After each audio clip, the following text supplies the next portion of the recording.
Casey and Senator DeMint and other members of JEC in hosting this hearing today to talk about, how we can fundamentally restrain future spending in Congress, what tools work at the state levels, what are the right measurements. The United States is on the precipice of a financial crisis because Washington really spends too much relative to the size of our economy. Under this president, federal spending has grown far beyond the ability of our tax system to generate revenues from American families and businesses sufficient to pay for Washington's overspending. The resulting large budget deficits are causing an unsustainable accumulation of federal debt. Business investment in new buildings, equipment, and software drives job creation, not federal spending. Today, both large corporations and entrepreneurs are not investing because of uncertainty. They fear higher taxes and new burdensome regulations. Consequently, job creation is anemic, the unemployment rate remains stubbornly high, and American families are suffering. As one major businessman recently, a Democrat, it turns out, recently commented about the administration, describing it as a wet blanket to business and progress and job creation in my lifetime. The business community in this country is frightened to death. Overspending cannot be cured by so-called balanced approach. Recent study, Spend Less, Owe Less, Grow the Economy, published by the Joint Economic Committee Republican staff this past March, found that successful fiscal consolidations by our global competitors were composed of at least 85% spending reductions, with additional revenues largely from non-tax sources such as asset sales.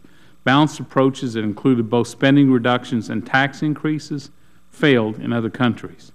Instinctively, Americans know that federal spending must be reduced. Nevertheless, Washington has demonstrated it cannot maintain a spending diet. Public choice economists have identified many biases in our political system against fiscal restraint and for higher federal spending.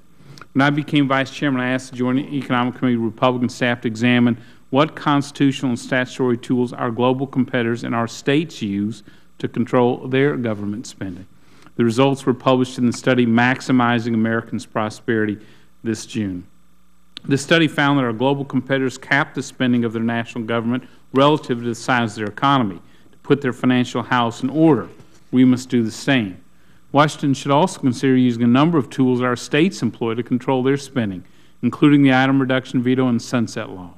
The item reduction veto allows state governments to reduce specific items in appropriations bills without vetoing an entire bill. Sunset laws require the periodic review of all state agencies and programs. State agencies and programs expire if the legislature does not review them before their sunset date. Interestingly, the study found the effectiveness of state tax and expenditure limitations have varied greatly based on their design.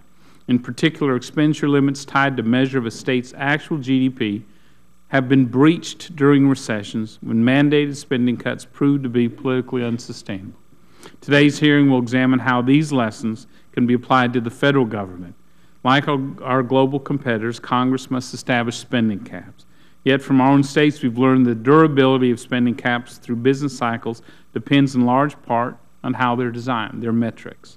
In my opinion, caps should be placed on federal non-interest spending. Congress can control discretionary entitlement spending through legislation. However, interest spending is a function of past fiscal decision, the Federal Reserve's monetary policy, and financial market conditions largely beyond the control of Congress. Clearly, any spending cap should be related to the size of the economy over time. However, actual GDP poses a problem because it fluctuates with the business cycle. Therefore, spending caps based on actual GDP allow rapid spending growth during boom times, only force large, politically unsustainable spending cuts during recessions. A better choice is potential GDP. Potential GDP is a measure of what GDP would be at full employment without inflation. It's well understood and a widely used economic concept. For example, Stanford University economist John Taylor uses potential GDP in the Taylor Rule to estimate what the Federal Reserve's target rate for federal funds ought to be.